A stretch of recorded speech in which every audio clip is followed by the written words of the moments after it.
வணக்கம் நண்பர்களே, உங்களுக்கு ஒரு சந்தோஷமான விஷயம் சொல்ல போகிறேன். ரொம்ப நாளைக்கு முன்னாடி இந்த வீடியோ அப்டேட் பண்ணிகிட்ருப்பேன், டெய்லி சாப்பாடு வைக்கிறது. இப்போ நான் போடுறதில்ல, நீங்களும் கேட்குறதில்ல. அதுக்கான ரீசன் நிறைய மன உளைச்சல், நிறைய பிரச்சனைகள். என்னோடய இடத்துல நீங்கள் இருந்தீங்கன்னா விட்டுட்டு போயிடுவீங்க. ஆனால் நான் அதையெல்லாம் ஃபேஸ் பண்ணி அமைதியாக இருந்து ஃபேஸ் பண்ணணும்னு அமைதியாகவே இருந்து ஃபேஸ் பண்ணேன். 1 கிலோமீட்டருக்கு அந்த பக்கம் கொண்டு போய் வைக்க சொன்னாங்க. என்னால் அவ்வளவு டிஸ்டன்ஸ் எல்லாம் வைக்க முடியாதுன்னு நான் விட்டுட்டேன். சரி, பொறுத்து பார்க்கலான்னு சொல்லிட்டு அமைதியாகவே சில காரியங்கள்லாம் செஞ்சேன்.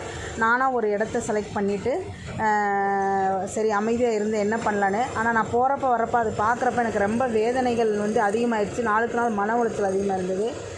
அப்போது எங்கே கேட்கணுமோ அங்கே போய் கேட்டேன். அவங்க சரி பரவாயில்ல, நீங்கள் இவ்வளவு சொல்கிறீங்க வைங்க, ஆனால் நாங்கள் தான் வைக்க சொன்னோம், நீங்கள் சொல்லக்கூடாதுன்னு சொன்னாங்க. அதுக்கும் சரின்னு சொல்லிட்டேன். இது ஒதுக்குப்புறமான ஏரியா தான். இன்றைக்கி இருந்து சாப்பாடு வைக்க போகிறேன். ஆனால் இத்தனை நாள் வைக்கலைன்னு நினச்சிக்காதீங்க.